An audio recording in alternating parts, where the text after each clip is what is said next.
نبی کریم صلی اللہ علیہ وآلہ وسلم فرمائی چې علماء دا د پیغمبرانو وارثان دي. رونو انسان چې دا کوم عملونه کوي نو پدې کې بعضی اعمال دا د بعضی عملونو نه دا بهتر او دا غوره دي. او بیا علم لرب العالمین یو لوی شان ورکړی دی او هغه خلق چې دا غوی نسبت دا د علم سره دی او دا علما دی غویلم الله پاک لوی شان ورکړی دی هم په دنیا کې هم په آخرت کې. د دواړو جهانو سردار مبارک ته چې کله اول پیغام راغی او اول وخراله نو جبریل امین چې وخراوړه نړومبه آیات چې نازل شو نو هغه کې لفظ د اقرأ تی اولولا حالان کې د عیسی علیه السلام او د پاک پیغمبر مبارک په مابین کې 1500 او یو او یا کال تیر شیو. عرب کې عربو به شرک و بت پرستی به کولا جمده لونه به بعض خلکو خخوله د اغه ذکر الله اونک او الله ذکر د اقرا او د لستلو کو نو معلومیږي چې علم دا ډیر لوی شان لري. د دوړو جهانو سردار مبارک رب العالمین وی قل وای ای زما پیغمبره سو وایا دا وای چې رب زدنی علما چې ای رب زما علم زیاد کا کدا علم نه بهترین سیز بلوي نو د دوړو جهانو سردار مبارک تب الله دا غي د زیاتوالی حکم کړو چې زمانه داشي زیات غواړه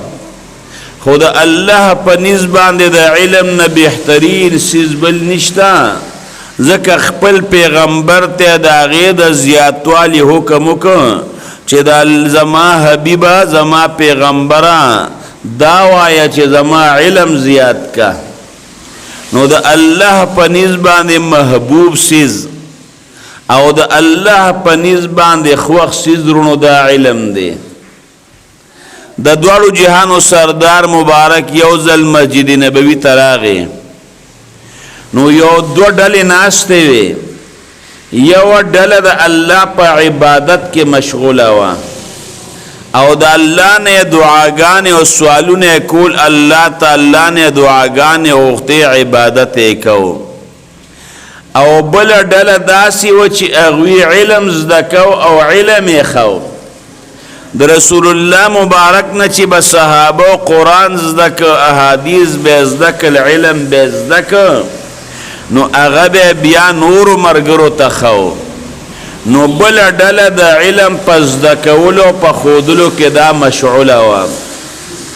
نو امام الانبیاء راغی او دواړو ډلو ته قتل په دواړو ډلو باندې تیر شو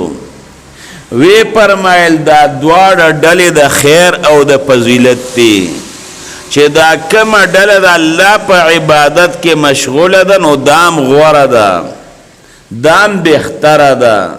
او چې دا کومه ډله علم حاصله او علم بل تخینو دام بهتر او غوره ده. خو پاک پیغمبر مبارک او فرمایل چې په دې دواړو ډلو کې بهتره دا یو ډله ده چې دا کوم علم زده کوي او بل تخی د هغه عبادت والا نه دا بهتره ده او دا د هغه نه غوره ده. او بیا د دوړو جهانو سردار مبارک چا سره کې ناست هغه خلکو کې نا چې کوم خلکو بل تز علم خو او کوم خلکو علم زدکو هغه کې ناست او وی فرمایل انما بعثت معلما زچ دنیا تر علی گلی شیم د معلم په حیثیت باندې را لګلې شویم نو که یو انسان ناس ته هغه د الله ذکر کوي یا نفلی عبادت کې مشغوله دی او بل انسان ناس ته غز ذکر کوي یا بل ته خینو دا د هغې بل نه دا غوره دی امام الانبیاء فرمای رسول الله مبارک چې انسان د شپې په لږه حصه کې درس وکړي علم زده کړي او یا د علم بل ته وښیي د دواړو جهانو سردار مبارک سوی وی د تدارس العلم ساعة من الليل خیر من احیائها یو سړی د ماسخوتن د مانځه نه پس تر سبا د اذان پورې لګیا د عبادت کې مشغوله دی دی نفلونه کوي تهجد کوي دی په ذکر اسکار کې مشغوله دی ټول شپه شوګیره کړه او ذکر اسکار او عبادت او نوافلو کې تیره کړه او بل سړی د ماسخوتن لږ ساعت بل ته علم وښو او یا په خپله باندې زده که نو د دواړو جهانو سردار مبارک فرمایي چې دغه علم زده کوونکي یا بل ته ښودونکي د هغې انسان نه غوره دی او د هغه نه ورته زیات ثواب میلاویږي دا کوم انسان شپه شوګیره کړه او ټوله شپه د الله عبادت وکړه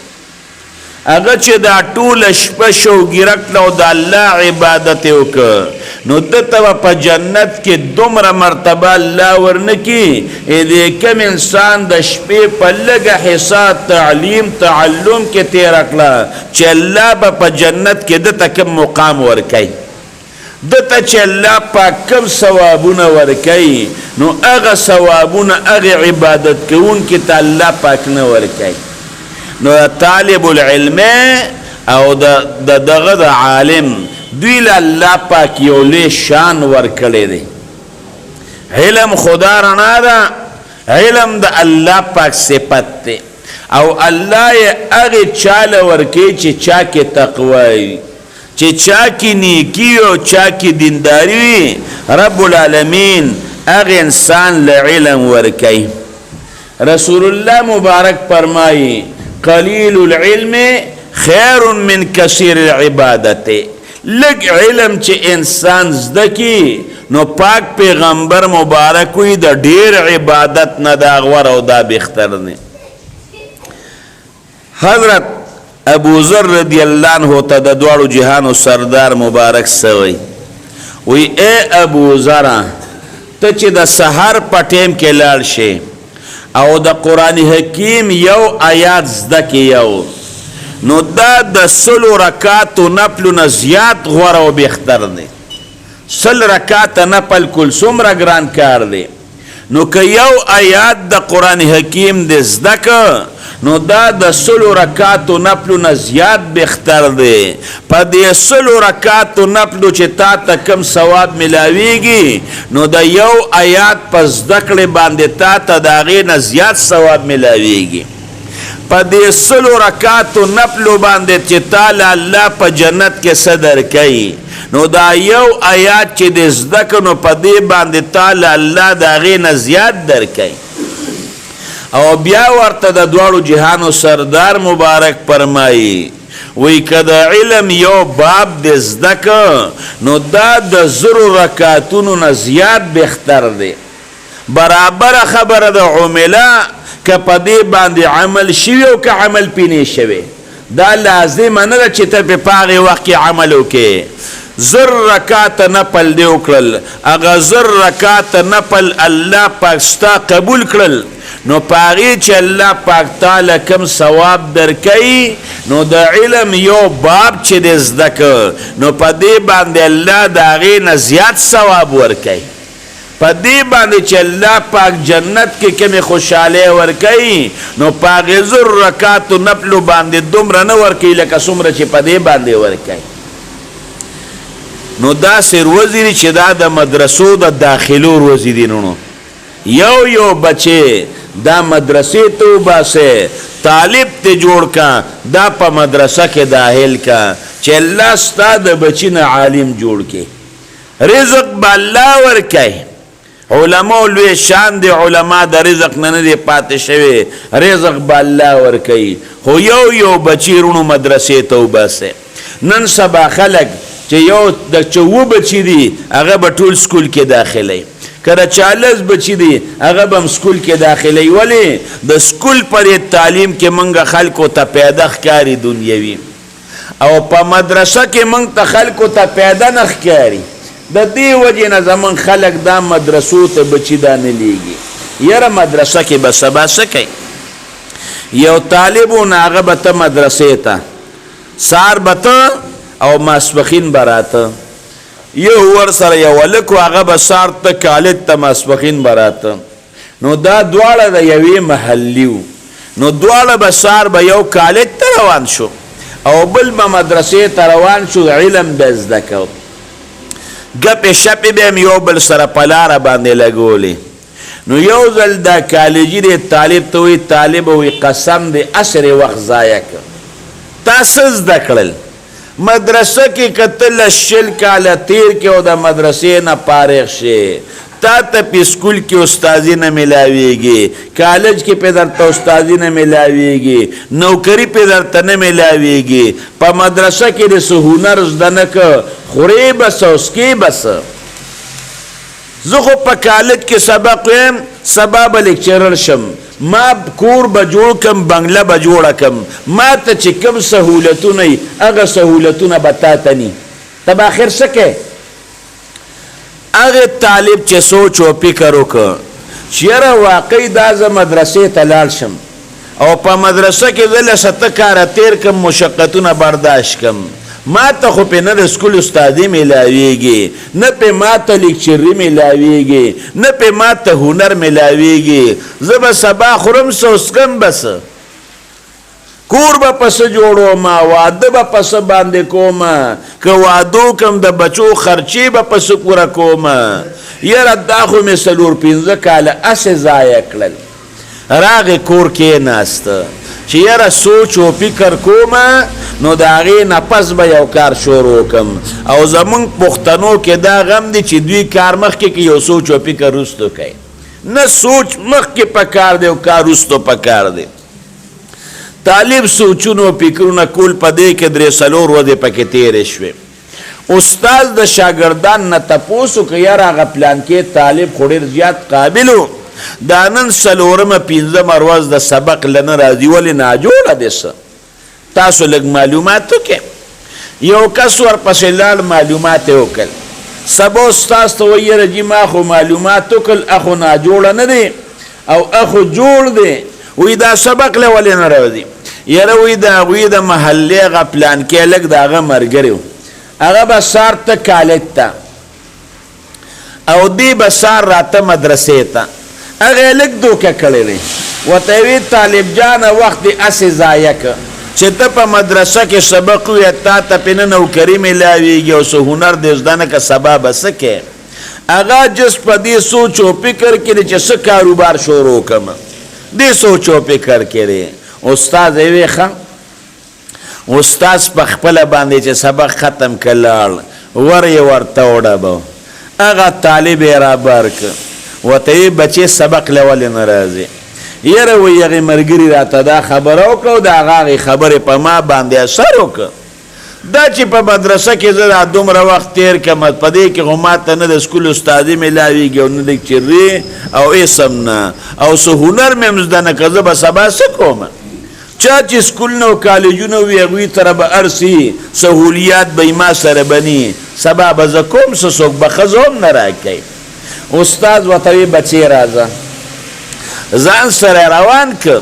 او دغه استاد د کور نه یو کاڼی راواغېسته هغه کاڼی ډبي کې بند کړی و مالوچو کې پروت و د هغې نه یې راواغېسته بچې دا کاڼی واله راځه ما سره بازار ته لاړ شه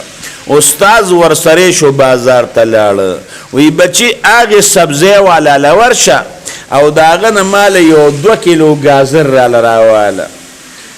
وی چې ګازر یې ته کله راوالې او هغه درنه پیسې غوښتې نو دا کاڼې ورله ورکه چې دا کاڼې واله دا د هغې ګازرو قیمت شو وی صحیح ده نو چې کله لاړ دوکاندار ته یې وی ګازر یې راکه 2 کیلو ګازر یې ترې واخېستې او ورته وایي بچې پیسې راکه هغه کاڼې ورله ورکه وی دا واله هغې دوکاندار هغه کاڼې واړو راواړو وی روغې او که لیونې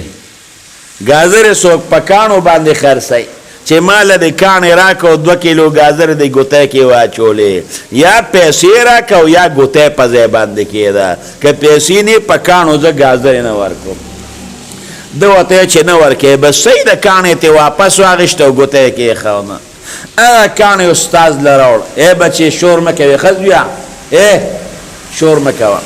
کاڼې یو استاد له راوړ یاره جې غرانه پیسې غواړي او چې پیسې نه په کاڼو زه ګازرې بالکل نه خرڅوم استاد ورته وی راځه داسې یو څو قدمه چې مخکې لاړ د منیارۍ یو دوکان ورته وی دې منیارۍ والا له ورشه او ده ته ووایه چې په دې کاڼي به د 100 روپو منیاري ماله راکړي هغې منیارۍ والا له چې هغه کاڼي یوړ نه هغه داسې لاسو کې واړو راواړو ورته وی بچې څه پې غواړې وی منیاري غواړم دومره دا شی دومره دا شی وی بچې د 100 روپو منیاري پې درله در کوم دی استاد له واپس راغی یاره جي وی اپې د 100 روپو منیاري راکوي راوالم ته نه وی دا لږه را په د 100 منیاري پې نه الم راځه ځان سره دا شاګرد بوت او چې کوم ځای کې د زرو بازار کې هلته ورغی استاد ورته ولاړ دی وی دا دغې زرګر دغې دوکاندار له یوسه او ده ته ووایه چې دا کاڼې به رانه په 100 باندې والې هغې زرګر له چې کله هغه کاڼې یوړه هغه لاسو کې واړو راواړو ښکل یې م که سترګو سره یې مو لګو او وی خاندل ورته وی بچې په یو ټک درله 50 روپۍ در کوم خو که دا کاڼې راله راکې ورګه استاد سره په مشوره کوم استاد له کاڼې راوړه وی جی 50 روپۍ پې راله راکوي استاد ورته په 50 نه په 2 لکه هم نه ورکوم یاره استاد دې ساده سړی نه ورته وایي هغې سړي پې 2 کیلو ګازرې نه راکولې بل پې 100 روپۍ راکولې اپې 50 روپۍ راکوي او دا کاڼې ورله نه ورکوي او په دې نه پوهېږم چې یو پې ګازرې نه راکوي بل پې 50 روپۍ راکوي دا څه څیز دی هغې استاد ورته وخاندل وی بچې دا معمولي کاڼې نه دی دا هیره ده هیره هغې سبزی والا ونه پېژند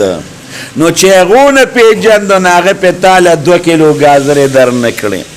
او چې تا منیارۍ والا له یوړ نه هغه لږ ډېر وپېژند خو پوره نو پېژندلې نه هغه پې د 100 روپو منیاري در کوله او چې زرګر له د یوړ نو زرګر وپېژند نو دی درته په ړومبي ځل باندې 50 وي 2 لکې هم پې درله در کولې ورته وایي بچې دقه رنګې هغې کالجي ته نه پېژندلې دغه کاڼې هیره وه خو سبزی والا نه پېژنده بچې ته هیره خو هغې کالجي ته پېژندلې نه ستا قدر کالجي سره نشته ستا قدر دنیادار سره نشته ستا مرتبه د الله په نیز باندې اوچته ده ته خو خیره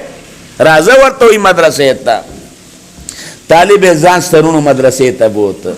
نو نن سبا علم ته که یو سړی په سپک نظر ګوري یا علماو ته او یا خلک علم ته او مدرسې ته بچي نه وباسي نو دوی ته د دې قدر نه دی معلوم د علم قدر د الله تعالی پته ده چې د علم له الله پاک څومره مقام ورکړی دی دنیادار انسان ته د دې څه پته لګي د علماو خو لوی شان دی الله څه بانه کې ورله رزق ورکي طالب علم که والله پاک ته عالم جوړ که بادشاه یو ځل ښځې ته وی ورته یې وی که ته د سپومۍ نه زیاته خشترې نه وي په ما باندې داسې طلاق الفاظ یې ورته ووی اوس صاحب سپومۍ ته چې ګورې هغه پړقېږي ښځه خو نه پړقېږي ښځه که د سپومۍ نه خشتني په بادشاه ښځه طلاقه ده او که خشتئ نو طلاقه پې نه ده بادشاه مدرسې ته یو کس راولېږه چې لاړ شه مدرسه کې کوم مشر عالم دی د هغه نه د دې مسلې تپوس وکړه نو چې کله مدرسې ته راغی نو مسله دغې استاد له راله د خپل شاګرد ته یې وی لاړ شه او استاد ته ووایه چې په تا باندې ښځه طلاقه نه ده بادشاه ته وی چې په تا باندې ښځه طلاقه نه ده او ستا ښځه د سپومۍ نه هم خشته ده په تا طلاقه نه ده وی که هغه رانه دلیل غوښته دلیل کې به ورته څه ووایم وی د قرآن دلیل ورته په ووایه په آیات ورته په دلیل کې ووایه دغه شاګرد فارغ شوی نوی نوی عالم شوی بادشاه له راغی وی جي په